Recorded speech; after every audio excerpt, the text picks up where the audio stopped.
Uh, got right from Mixtapa the last um Thursday, I think.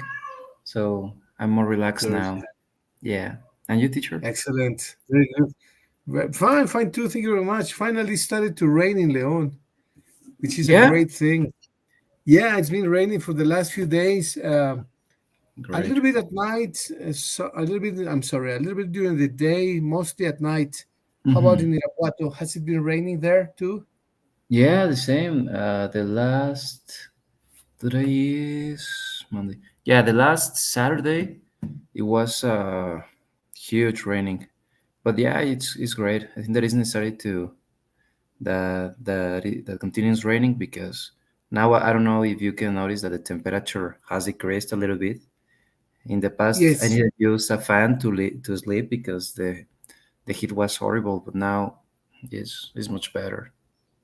exactly. The same here. The same here. Now that it's been raining, at least I don't need to maintain the windows open to sleep during the night. At times, a couple of times, I needed to start the fan as well. You're right, Yeah, which is a great thing. it was horrible, but now it's improving little by little. Yeah, yeah. The aquifers are getting refilled as well. You are refilling the aquifers, so that's a fantastic thing for the field and for the earth as well. Yeah, actually, well, you know that when you go to Ixtapa, you pass through what is the name of this? Pátzcuaro Lake? No, Yeah, but there's a dam in Infiernillo. Infiernillo is the name of. I am not sure, but yeah, the Infinity is in Michoacán for sure. But I'm not sure if you go through it when you go to Pátzcuaro to Iztapa. I'm not sure. Yeah, I think that you pass through it because it's a huge dam. And I remember the last time that I went to Ixtapa, it was almost empty. And now that I passed through that dam again, it looks not completely full of water, but in comparison with the other time, the last time that I went, yeah, now it has water. So well, the nature is doing their work. That's amazing. Yeah, the Yeah. amazing work of nature. That's very true. It's very pretty. How was the trip in Iztapa, Mickey? I hope it Was was great. nice. Was great. We went to the Barcelona hotel, and it's great. To be honest, I enjoy going to the beach just for eating new things. You know, that's the normally I just eating and eating.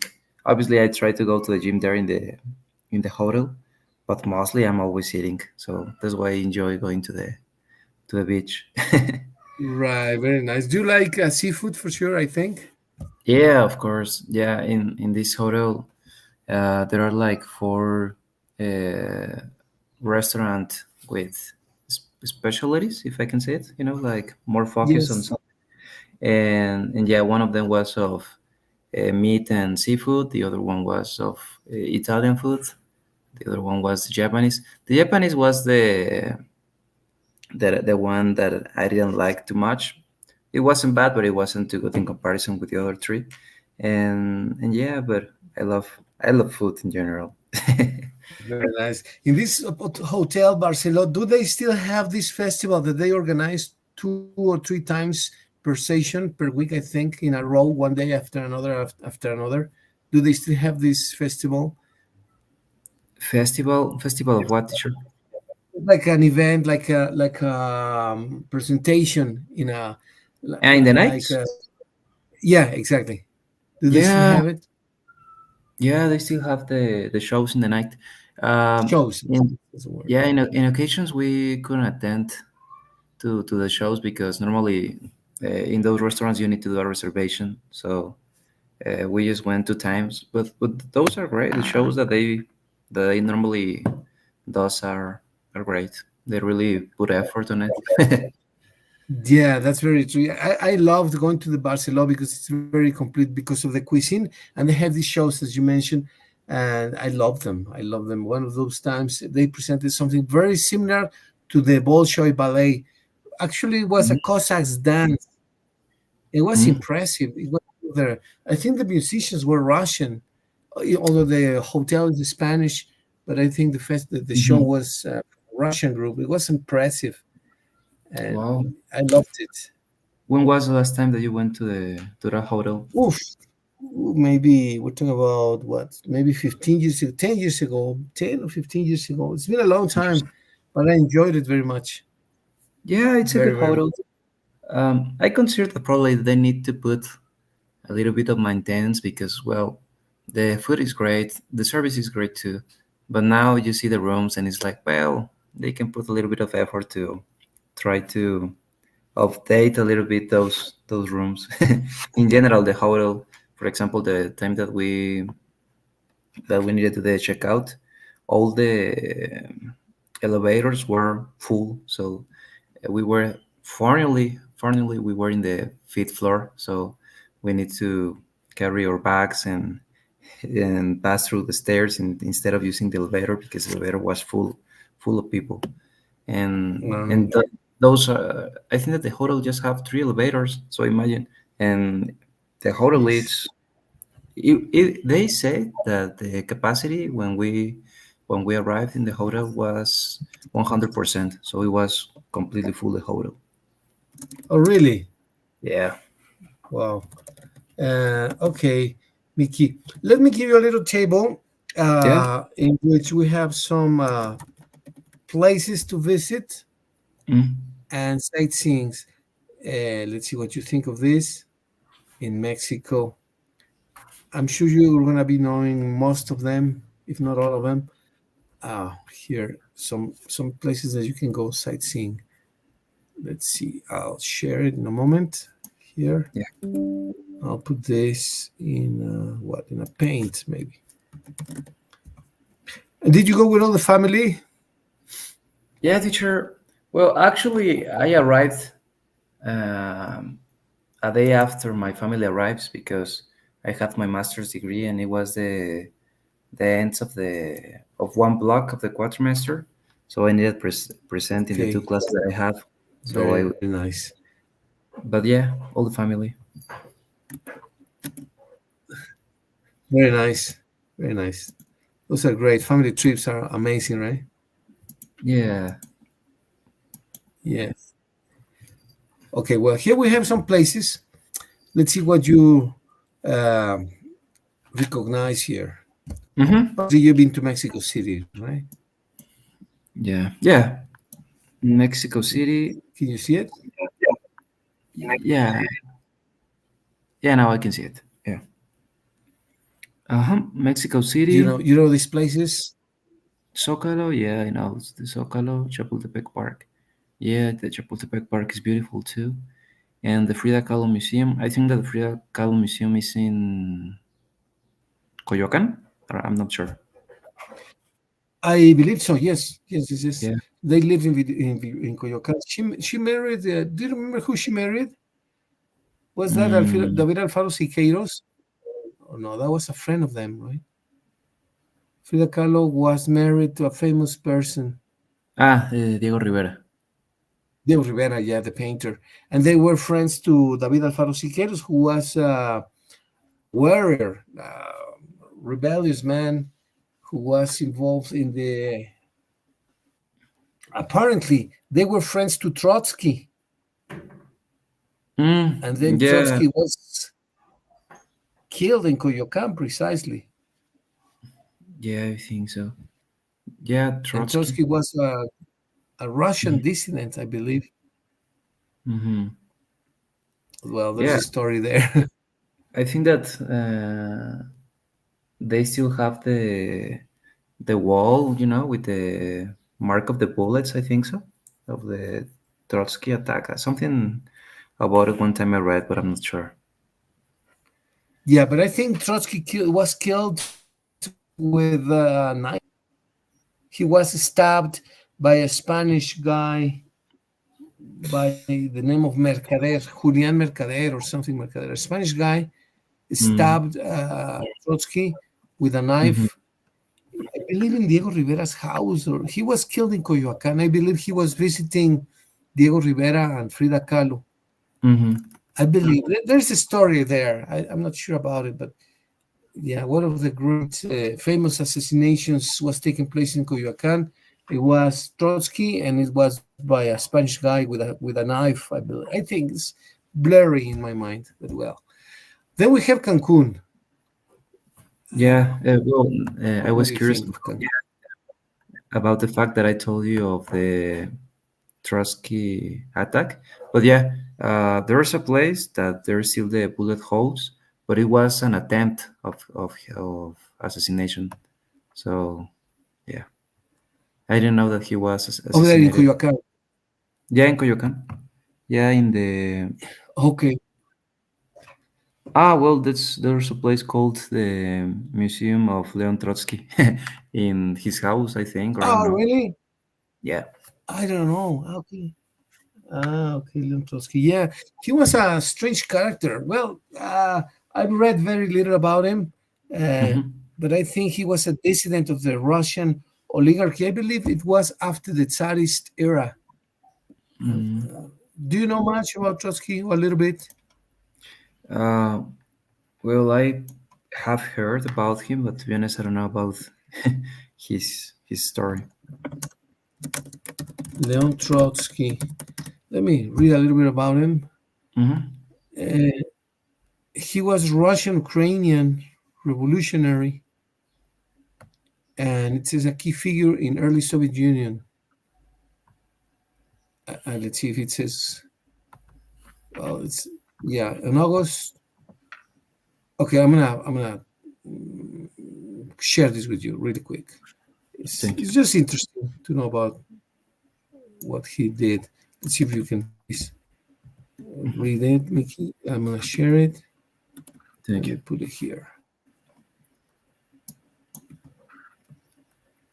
There are many things that happen in Mexico City that have happened here also. You know that Fidel Castro started his motion with Che Guevara here in Mexico City, right? Go Well, not in City. Mexico City, but in the country of Mexico. Hmm. Yeah, they were planning. Oh, it's a bit. Let me see. So short. I'm sorry. Here, right there. Okay. Okay. Maybe you can read it. This Yeah. looks. Um, Trotsky played a significant role in the 1917 October Revolution, which brought the Bolsheviks to power in Russia. As People's Commissar for Foreign Affairs, he negotiated peace with Germany, leading to the Treaty of Brest-Litovsk. Later, as the founder and commander of the Red Army, he led the Bolsheviks to victory in the Russian Civil War from 1918 to 1921. Despite his contributions to the Bolshevik success, Trotsky's influence won after Lenin's death in 1924. He lost the power struggle to Joseph Stalin, who viewed him as a rival. By 1927, Trotsky was expelled from the Communist Party and exiled? Exiled. Yeah, exiled from the Soviet Union in 1929.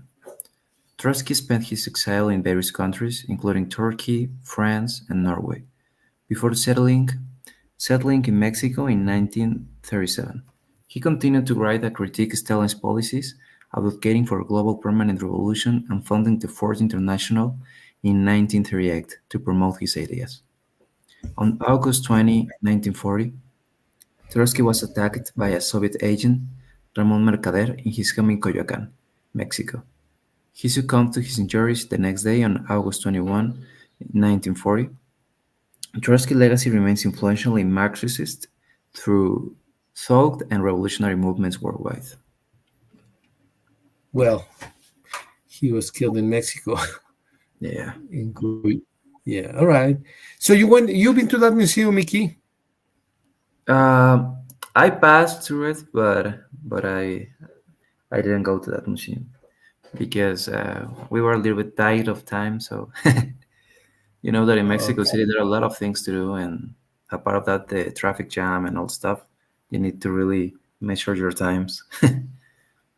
Yeah, that's very true. Okay, we'll have some other places here. For example, we have for vacation we have Cancun. What do you think of this place in Cancun, Chichen Itza, Escaret Park, Playa Delfines, or the Dolphins Playa or Dolphins Beach? What do you know about this? Well, I went to Chichen Itza and Scarlet Park. I think that I didn't go to Playa Delfines. It sounds familiar, but I don't think that that I went there. Chichen Itza is beautiful. I remember the heat was horrible, but when you see all the pyramids and well, obviously there are people who uh, tells you about the history of those pyramids. Well, it's beautiful. It's beautiful, Chichen Itza. Yeah, it's one of the most beautiful places that I have not visited, and I need to visit. I want to visit Chichen Itza. Mostly, even in the books, in the English books that we write, there we have the pyramids and Hmm. the story of Kukulkan, the descent of Yeah, the that is the serpent. Kukulkan pyramid, right? Yeah, This yeah, one. that's right. Mm. Yeah, and it's just amazing. Yeah, Yeah. yeah. It's, Did you manage to see the show where of the descent of Kukulkan, the descent of the serpent? Could you see no, I it think that live? that show is when the I don't know if it's the spring or the yeah, I think that it's the spring, right? That it looks like if a snake is going down in the pyramid, or what show do you say? That exactly. That exactly. It looks like the. It's an event actually. It's an archaeological event. It's I don't know how do you call this. The shadow Hmm. of the snake looks like portrayed on the stairs of the pyramid. Looks like the snake is descending. It's just amazing. Really Yeah, amazing. I have seen it in It's on during YouTube, the but equinox. during what? I believe it's during the equinox, Yeah, solstice or equinox. yeah, I think that it's in the equinox. I think so. Yeah, yeah, but it's beautiful. And apart of that, there are like little pyramids near from that pyramid, so you can walk and walk. It's it's beautiful. Can you climb? Can you go upstairs in the pyramid of Chichen Itza, or you can't? No, I think that you can't. I Well, see. the time that I Okay. went, they didn't let us do. Actually, if you can see here in the picture, it looks like a little, uh, like little wood sticks, and there's like a. Well, they don't let you pass through those sticks. Okay. All right. So yes, the access is forbidden. I believe still is forbidden. It's not permitted. Yeah, Which they must have the reasons. Okay. Then we have Tulum. Tulum, I think, is nearby. Is it? It's also Mayan ruins. yeah, yeah. Tulum is another ruins. To be honest, I didn't go to Tulum because that time I started the I don't know how to say sargasso in English. I don't know if it's the same word. Do you remember the Sargasso, where sargasso? they had all these weeds in the ocean. Well, those are like plants, like green plants that are in all the beach. And I remember that when we went, it started the sargasso in Tulum, and it was completely full of sargasso. So they didn't Oh, recommend us really? to visit it in that time. Yeah, yeah. Normally, sargasso Oh, appears in summer, and I think that the sargasso that comes to that zone of Mexico is from the Sea of the Sargassos, something like that. El Mar de los Sargassos. There's a mar of, I think so. okay. Okay. No, I Yeah. didn't know about that. I heard something that there was an accumulation of plants. They're like algae Mm-hmm. and weeds, mostly algae, Yeah. and that they totally fill in that zone, the beach, and it's very very upsetting. It looks bad too. Yeah, and a part of that, it has Yeah. a smell that is not. Oaxaca, Mickey. You been to Oaxaca yet? No, no, I haven't, and it's one of the places that I would love to visit here in Mexico. Right. They say that Monte Alban is one of the most amazing ruins. Monte Alban. You can look them up, please. Monte Yeah. Alban. The history of Monte Alban should be also amazing. Um,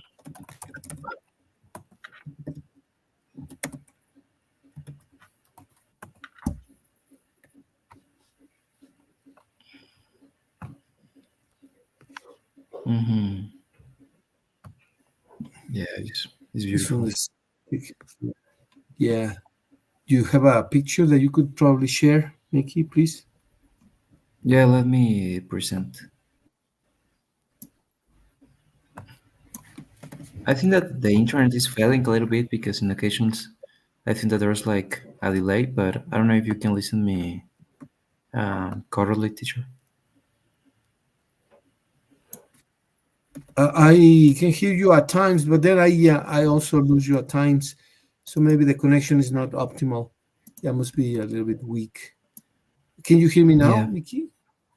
yeah, I can hear you. In occasions, it sounds like a little delay, but yeah, I can hear you, teacher. I think, Yeah, Montalban, it's beautiful. yeah, yeah, the place is really, really pretty. Um, It was the can you hear me this morning? yes, teacher, I can hear you. Can you Yeah, I hear don't know me? if in You're Oaxaca sharing. were.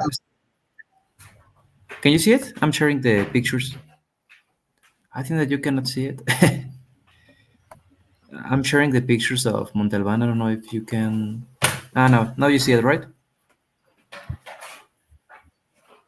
Yes, yes, yes. They are amazing. They're just beautiful. They're just places. Impressive. Yeah, I think that You here were in gonna say Oaxaca. something about?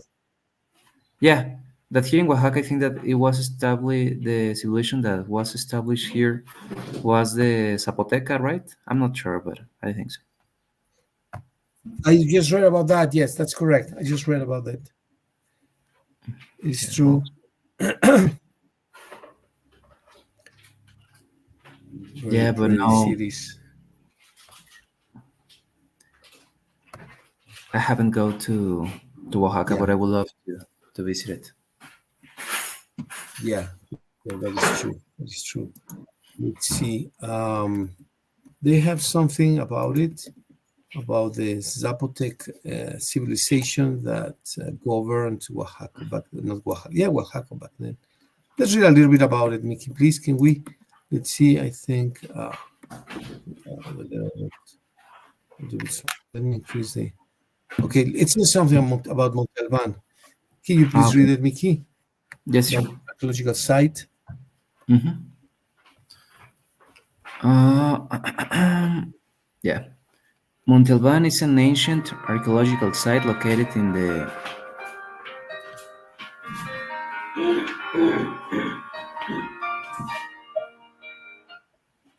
Yes, sure. Sorry. Montalban is an ancient archaeological site located in the southern Mexican state of Oaxaca. It was one of the early cities of Mesoamerica and served as the capital of the Zapotec civilization from approximately 500 before uh, Christ to 900 uh, CE. What does it mean, teacher? Christian era. Christian Christ. era. Okay, yeah.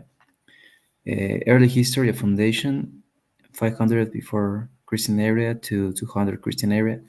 Montalban was founded around 500 before Christian area on a series of, it looks a little bit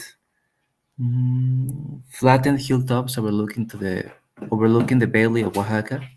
It rapidly grew in importance, becoming the political, economic, and cultural center of the Zapotec civilization.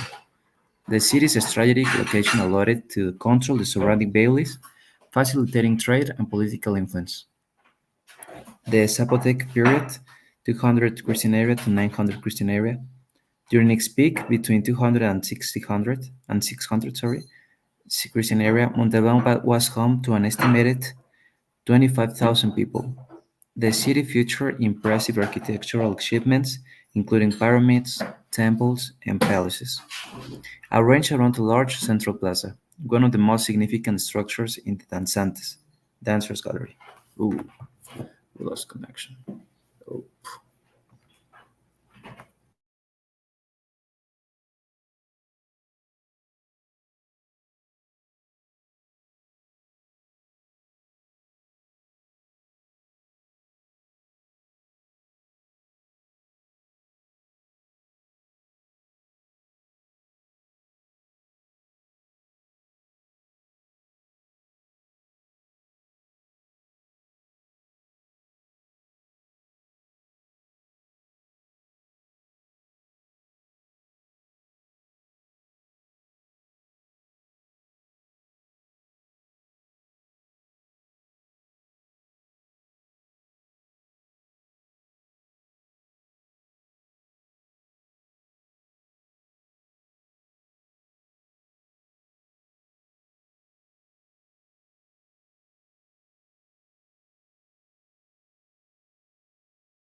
Back in the session.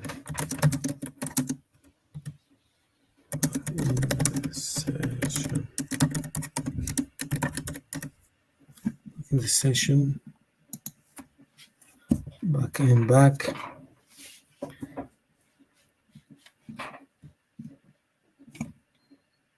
Establish.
Hi, Mickey. Well, we're back.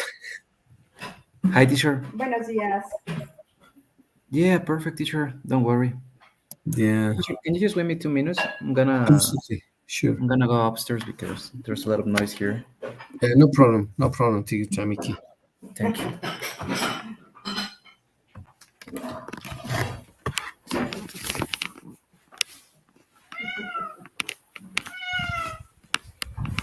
Cállate, Ronnie.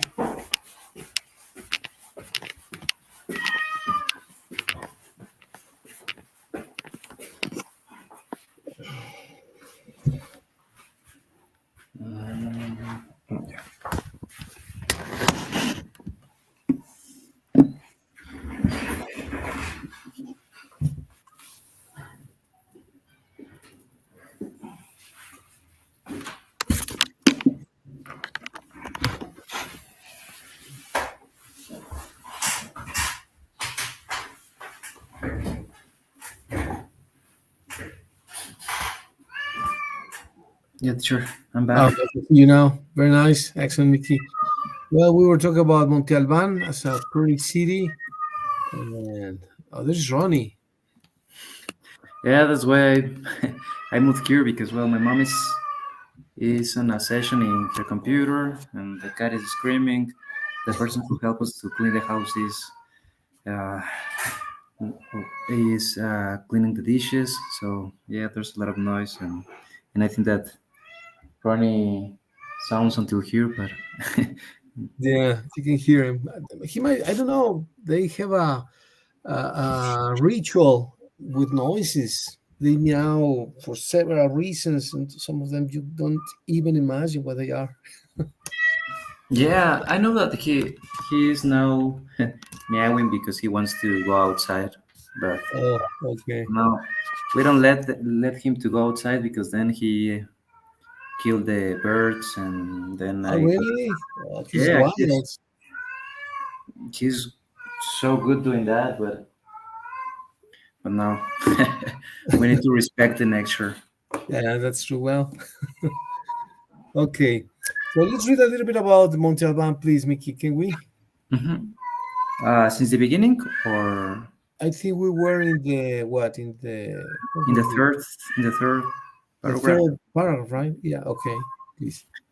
The Zapotec period, 200 Christian era to 900 Christian era, during its peak between 260 and 600, Christian era, Montalban was home to an estimated 25,000 people. The city featured impressive architectural achievements, including pyramids, temples, and palaces. Arranged around a large central plaza, one of the most significant structures is the Danzantes, Dancers Gallery, featuring carvings of human figures, which are believed to depict either captive enemies or ritual dancers. Monte Alban was also a center of advanced astronomical and mathematical knowledge, as evidenced by the alignment of its buildings and the presence of carved limbs, which are among the earliest known examples of writing in Mesoamerica. Well, that is Decline. incredible. What do you think of this, Mickey? Both the carvings of human figures here, Mhm. which represent life in the stones they carve, these stones, these human figures on the stone, Yeah. and they can be enemies or ritual dancers. And the second thing, which looks striking to me, is their tremendous knowledge about astronomy and mathematics. Mhm. They align the buildings with that. I believe the ones who do the same are the Maya. Egyptians The and the Egyptians. Mayans as well, I think. Yeah. So it is incredible how this could happen back then when the modern world claims that Europeans are the precursors of science and math. But look at these people. What do you think?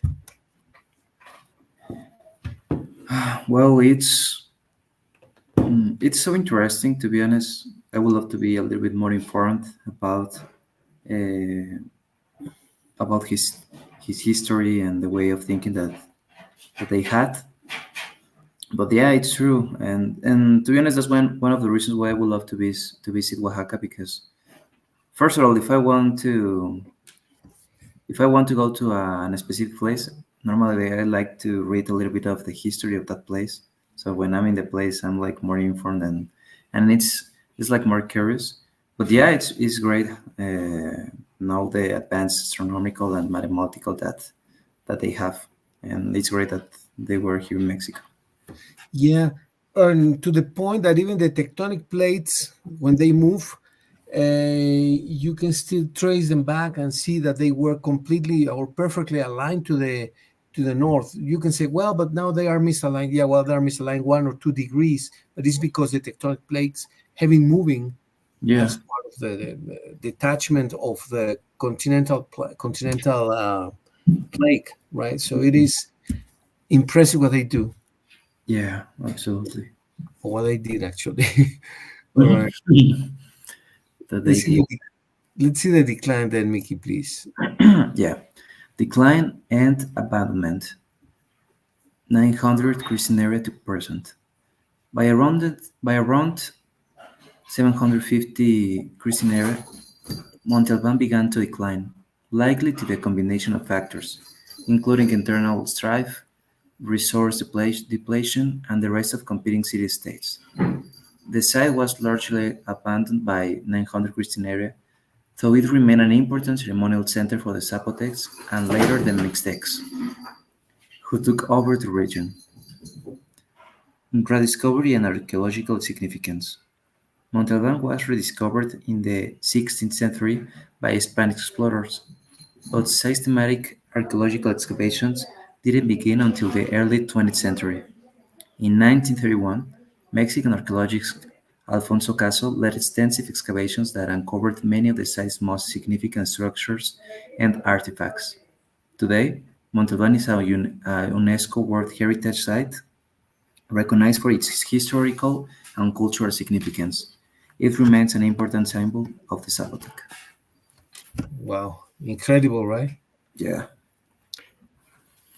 And there is always this question about the reconciliation of the pre-Hispanic, which people tend to call them now original civilizations in Mexico, and the Spanish civilization, and it doesn't seem to have been resolved fully resolved in terms of culture and heritage and cultural heritage. Uh, how can we reconcile them? How can we? Well, we have been coexisting for that I mean, you have been coexisting with that world for 20 years. I've been coexisting with that world, me and your dad, for 57, 56 years. How, what can we make of it, in other words? I mean, there's good there, there's good here, the combination, a little bit violent according to history. Mhm. However, here we are living a very happy life, very ambitious, and I would say great life, right, that all of us enjoy, in a beautiful country full of subtleties, full of different shades of the color, as that movie of the 50 Shades of Grey, right? What can you make of our heritage, cultural heritage, Mickey? How does it impact on us? Mm, well, yeah, I think that it's important to remember all cultural heritage. I think that the last time we have lost a little bit about it.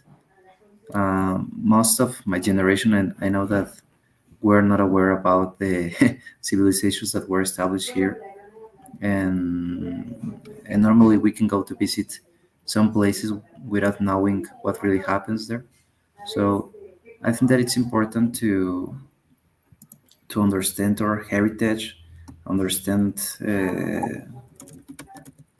that yeah, we are the mix of of the original civilizations and the Spanish, and yeah, and be proud. I think that it's important to be proud and respect the cultures that are still prevailing here in Mexico, because I know that there are parts that there are people who are part of those civilizations, and we need to respect them and yeah, and treat them like mm, how can I say, like an ordinary person. They have the rights and they have to be respected. I think so. Yeah, very, very good comment. I believe that what you say is incredibly important for many reasons, right? When we acknowledge and we respect our past, we respect our present and our future, right? And Yeah. that doesn't happen always. That doesn't always happen. Um, do you think it's difficult? It's a difficult question because it's just subjective, right? Hmm. How much do you think we have been making progress in this aspect of equal rights in terms of political implications, social implications, economical implications?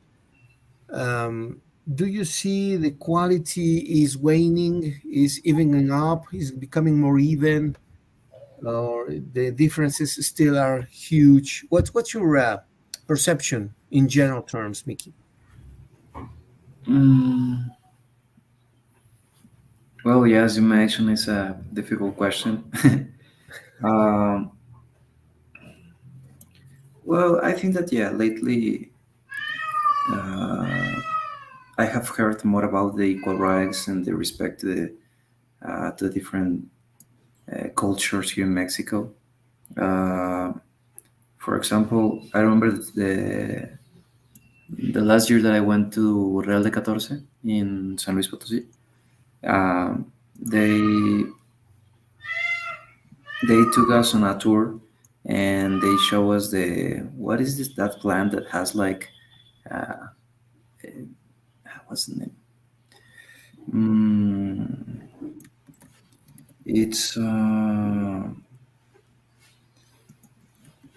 well, it's a famous plant that normally the witch-hunters, I think so, uh, uses to their ceremonies and all stuff. I don't remember, but they use it. People normally use to to get high and has like type of hallucinations. I don't remember the type of this. Was this in San Luis Potosí, in the Huasteca? In Real de Catorce, name from Real de Catorce. Ah, okay, okay. The name of the plant. It's not the Yesca. Uh, is the it's so popular. Let me. Wow, how is it possible that I forget it? The It's not a mushroom, hallucinogenous mushrooms. It's not a mushroom. Uh, It's a cactus then. yeah, it's a cactus. What's the name of that cactus? It's so Oh, popular. it's not peyote. Yeah, Fiori. Yeah, and I remember that they took us to the. It was like a desert, but then in that desert, it shows the Fiori, and they told us that the only person or the only people who could take the Fiori from that zone were the Huicholes. So in a way, they're like respecting the cultural heritage. So if you go to that place, obviously it's protected. There are like policies and all stuff, and you cannot go and just take the peyote. The only one who have the permit to do that are the Huicholes, I think so. So Uh-huh. I give this example because in a way I would love to imagine that there are other places that they are respecting the cultural heritage and the civilization that that continues there.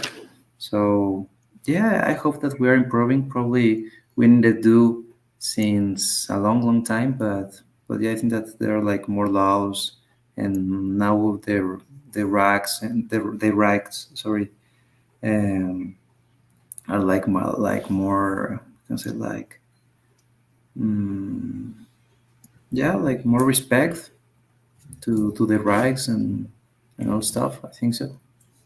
Yeah, yeah, that is really, really interesting. I once read something about the Germans like Hmm. restoring and giving back some of the properties and belongings to the people that they stole from during the First World War, which led to a huge outrage in Germany itself and the 30s. And the reason was that the Germans had to give back or pay back or restore or rectify historical injustices, as it says here. Apparently, that created more than a reconciliation. It created a feeling of remorse, at least in some people, saying that why do we have to pay back? We were fighting. But the organizations back then said, no, no, no, you attacked, you invaded with an unprovoked attack, you invaded European countries and you caused the First World War. So they had to pay 16% tax called a war tax. The Germans had to for many years, and that led to the uprise of the Second World War with the trigger of the invasion of Poland. So, what do Mm, you think about this issue of rectifying historical injustices? There is at least a case where it didn't work out very well. Some other people think that it should work, that it has worked in the US with the original communities. What's your opinion about this thing, Mickey? mm, well, I would love to imagine that yeah, it is possible that the countries that normally uh, invites the poor countries just from one day to other, they give it back the resources that they took from them. To be honest, I think that is something that is still occurring. We know that in so many African countries or Latin American countries, normally the European countries have control of the mines, have control of so many things, and I see it like difficult to imagine that just one day, okay, I'm gonna give it back all the gold and all the minerals that I took from you. I imagine that is difficult, but I would love to to imagine that it's possible. But well, I think that it's important that so many countries, well, that a good amount of countries really make a trade and try to solve that. But at least in a short period, I don't see it like possible. You don't see it coming quite soon, No, huh? not All at right. all. And you? There- well, that's a good question. I don't know. I don't know if that's going to happen. Yeah, yeah. I don't think people in power are very willing to give it back. I mean, or to give up power just because it's a historical reclaim that you say, Mhm. well, like the Americans apparently invaded Mexico with no reason, no provocation. Yeah. The Germans invaded Europe with the motto of um, necessary space. Hmm. Many of the invasions have been justified in the name of something. So they say, we're invading you because of this or that, and they believe that they have the right to do so. Hmm. And in the current circumstances, in the current law and justice, we say that, well, that was unfair and justice. and but how to restore that, right? Well, apparently they did that with the Germans, and the Germans were paying back some of their actions of the First World War, but that led to a bad feeling, a remorseful feeling for the theories, and then you know what happened after that. Hmm. So I don't see it coming, really. I don't see people giving back their property because their ancestors stole it. Actually, we made that question to many Americans when we were there. Hey, and do you think the Americans should give back the land that they stole? And many of them said, "Well, it was incorrectly stolen, but we're not giving it back." Yeah, of course. And they Hmm. just laughed. So I don't know if with the original communities we're going to give it back, but at least as a very minimum, we need to promote equality. How do Hmm. we promote it if you agree that it is a good practice, promote equality? How could we do it if it is acceptable to do that? Yeah, I think that it's completely acceptable. First of all, people need to. I think that we. I'm taking this to the beginning. We need to be aware of what civilization was there in the history of that place. Oh my God! Because if people is not aware of the history of a place, I think that it's gonna be like difficult to understand what is happening. For example, we know that in some areas of Yucatan, there are a lot of new Airbnbs, new new loves in certain zones, and they are selling hectares and hectares and hectares. And people needs to be aware of what was there and the people who continue living there, because obviously, if the prices increase in those zones, the people who was the original civilizations, uh, it's gonna be so difficult to them to pay for for stay there. So I think that people needs to be aware of the original civilizations and the government and this and the hotels and all the people who really who normally stays there. Well, in a way, promote the equality. I think so. Understand that. Um, exactly. I understand the intercultural and obviously respect that. Yeah, exactly. Now, when you have coexisted, when you have shared time with other people from other countries, your friends from Canada, the US, maybe some friends from Europe or other countries, obviously, if it's a friendly meeting, which I'm sure it has been friendly meetings, how do you show respect without neglecting your own ancestry? How do you say, I like Americans, but I am a Mexican, or I like Chinese, but I am a Latin? I like this tradition, but we also have this. How do people respect others without neglecting your own roots? How do we do that? Let me see if I understood correctly. So let's imagine that there are people from other countries here in Mexico and how they respect the traditions here, and is correct. Or But anywhere you can be in New York and you meet a Chinese, a Japanese, a German, and a Mhm, French. mhm. How how is that interaction among various cultures in which you respect the other cultures, the other histories, but you also protect your own? How would that be? I don't know. Probably I'm not correct, but I think that when you are in a country that is not your country, you need to respect. And probably, if it is not something that affects you directly, um, well, in occasions you need to follow the rules. I'm not saying that, for example, if your religion is one, you need to convert to the other religion, but Okay. obviously respect the beliefs and traditions of of each country. I think so. I don't know. Yeah. For example, if there's American here in Mexico, I remember one time that I saw on the news that they say that it was in Mazatlan, I think so, that the bands, the bands that are normally are playing in the beaches, um, apart, I think that starting from 10 or 11, they needed to stop the bands because the sound was so noisy and they cannot sleep. is well like, well, you want to impose that if you are a visitor, you need to in a way adapt to the traditions of the place. Not they need to now you need to impose your traditions, and then apart from that, just because you're a tourist, is gonna be the rule. I think that, like for example, that I think that they need to adapt to the place. Well, that's a fantastic example. Fantastic example. Yes. Sometimes people come to a new place and they want to impose or enforce their own beliefs and traditions, right? Yeah. Yes. And yeah, that's very common.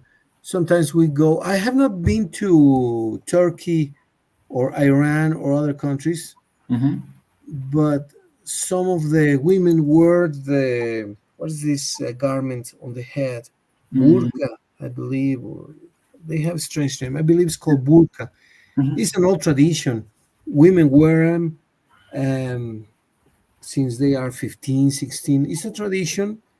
Maybe we think differently. We believe that maybe they should be dressing more openly, showing more. But they, and we believe it's because of marital pressure or social Mm-hmm. pressure. We believe it is abusive. But let me tell you something that happened recently when when one of my brothers went to do a field experiment in Tabasco. Mm-hmm. They thought that they were renting their land for the oil explorers and that they Mm-hmm. were being abused. We still believe that it's an abuse of the big companies who take your land, buy it or rent it. And then during the interviews, they say, "What do you think of this?" "Oh, it's great." But they are taking your land. They are renting it. They're making millions with your land. That's okay. They pay us a rent, and they are punctual. Then the same thing happened to some guys that I met in Aguascalientes. They have a ranch of 50 acres. The grandmother had sold other 50 hectares to the former governor of Aguascalientes, and the governor, the first thing that he did was to cut the water flow to their land so that they don't have water anymore because they cut the lines of the rivers. They Yeah. cut so they left them without water when they sold them the land. And they said, now we don't have anything to do here. We cannot raise cattle. We cannot grow crops. We cannot grow vegetables. We cannot do anything. We just rented them to a Spanish company to put solar panels there and produce electricity. And I told them, what do you think of this practice? It's great. They pay us 2,000 pesos per hectare, 50, 100,000 pesos per month. And I told them, but look, 2,000 pesos is not even what you get in a rent for a house. No. You're renting a whole hectare for 2,000 pesos. And they said, well, yeah, but we have 50. So they pay us 100,000 per month. So you're going to find that you think one way and the other people think totally the opposite. How do you handle that? What do you think of that, Mickey? Well, yeah. For example, the case that you mentioned, I know probably my mindset wouldn't let me rent a nectar for 2,000 pesos. I don't know. I think that in a way we need to. I think that not all Mexicans, but the majority of Mexicans, we need to change a way of thinking. For example, we know that there was a big scarcity in so many states of Mexico, Guanajuato, Nuevo León. Well, we know that thanks of the rains, now the dams are completely full again.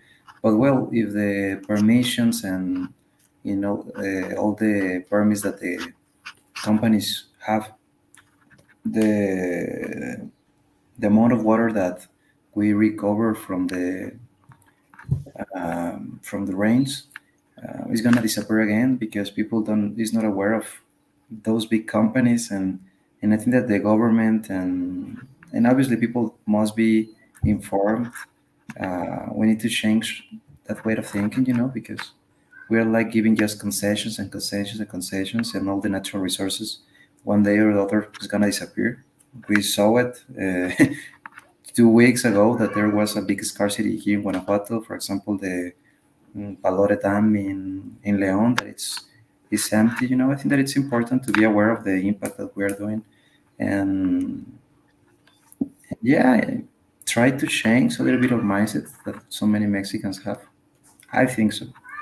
Yeah, and I believe it's a human thing. It's not only Mexicans, Mickey. If you agree with me, that Mhm. happens too much in Latin America as well. For example, um, there is this concept of hegemony. Hegemonical countries Mhm. maintain their domain on Mhm. certain cultures, and this domination has happened through civilizations and decades and centuries. Yeah.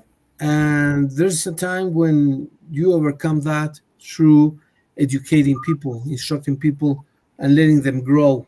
There is a fantastic writer whose name is Paulo Freire. Paulo Freire. Freire.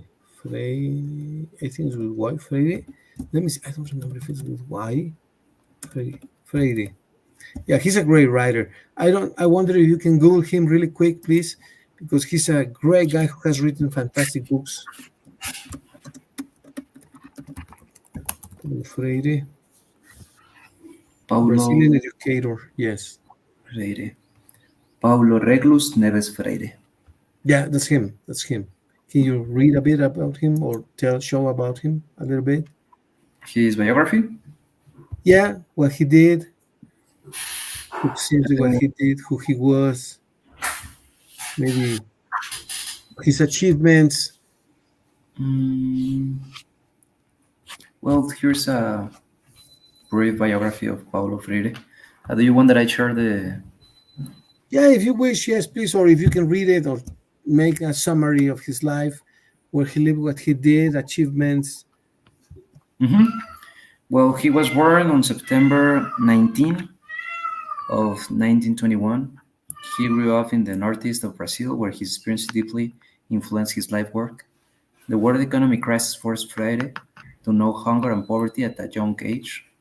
He recalls in a Monsieur Gadotti's book, reading Paulo Freire, I didn't understand anything because of my hunger. I wasn't dumb.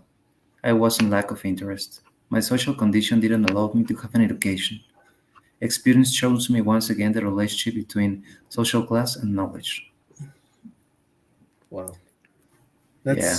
that's sad, right? Well, I don't know what. I think that quote explains us all his biography. But yeah, unfortunately, it is true.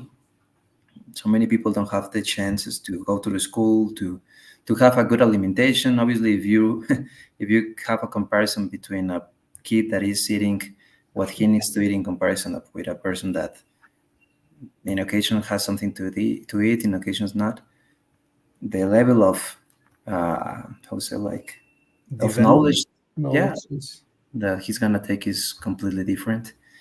But yeah, do you want that I continue No, reading no, no, no, no. Just mention some of the something maybe Freire's pedagogy over there, Mhm. maybe a little bit of that about that. Freire's pedagogy? Freire's pedagogy of literacy educations involves not only reading the word, but also reading the word. This involves the development of critical consciousness, a process known in Portuguese as conscientizao. I don't know. The formation of critical consciousness allows people to question the nature of their historical and social situation, to read their worth with the goal of acting as subjects in the creation of democratic society, which was news for Brazil at that time. For education, Freire implies a dialogic exchange between teachers and students, where both learn, both question, both reflect, and both participate in meaning making. Yeah, what he wants to say, I believe, I don't know if you agree with this, is that the former education was to pontificate. Okay, one, two, three, repeat. Oh, one, two, three. The Mhm, law is this. Repeat. Yeah, and then you repeat. You don't discuss it. You don't argue. It's not a dialogue. mhm, Whereas in this case, according to Freire, education should be a dialogue where both teachers and students learn. It's a dialogue, it's a conversation. It's not a monologue in which you pontificate and you impose your thoughts. How do mhm. you like this criteria, this idea, Mickey? Yeah, I'm completely agree. Um, I'm gonna put this for example. I have had so many English classes in the school, but normally the English classes was just learning like the structure, the same verb to be, the same zero conditional, all those all those topics. And for example, I can in a way like do a comparison between me taking those classes and me taking the classes with you. Okay. And yeah, and we have like this type of conversations. We see in occasions to uh, the grammar. We have readings, we have listenings, and the comparison of knowledge that I have taken between me taking your classes with you and the classes that I had in the past, it's a huge difference. And I think that is for the same because we are questioning, we are asking, we are talking, we are participating, and yeah, I think that it's better, completely better. Thank you, Mickey. Well, the idea with the educational process with the is that right? I've Yeah, been learning so many things with the discussions I've had with you, with Mitch, with Luisito now. Incredible things, not only technical things, but philosophical things. yeah, How we see life, how young people think, how fast they learn. I mean, you guys learn how good can people be, eh? And you get surprised. Well, these three kids have had a great education due to obviously is not only your merit, it's also the merit of your parents, yeah, of the course. generation of the society, a lot of factors. And you see the progress of people, and you cannot be less than very very happy. And that is because of there is a dialogue in which I myself have learned lots of things, and you say, how can it be that I'm the teacher, I'm learning so much about this or that, right?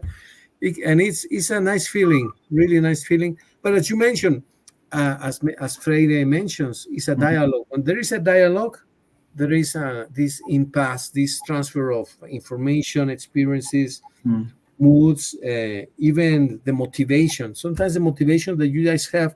I listen to your brother, to Luisito, for example. Sometimes he starts mhm. talking and talking and talking and talking. I think he's going to break through the window, right, through the screen, right? I think, well, everyone has a personality. I have my personality. My brothers have a slightly different personality. Mhm. But you notice different shades of the people. And you cannot only, it's like when you go to a garden, you see this Mhm. plant. Well, this plant is very straight, very mature, very powerful, very this.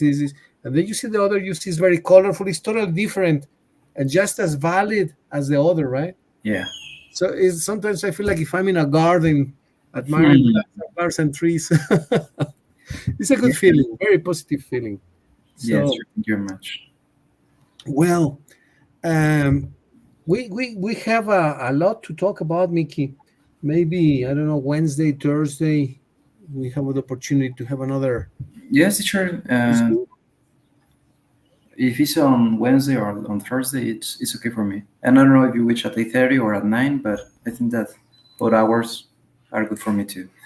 Yeah, well, probably 8:30 would be okay. 8:30 would be okay. Yeah.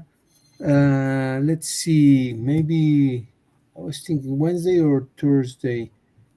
Can we adjust it like as we normally do in the Yes, sure. morning? Don't worry, we soon touch in through WhatsApp and we check it. Yeah. Okay, very good, Mickey. Well, good conversation as usual. Thank you very much, and good to have you back, all of you Yes, guys. thank you very much. Thank you for your time and have an excellent week. Thank You you. too, Mickey. Take care. See you soon then. Bye. See you soon, Enjoy. teacher. Take care.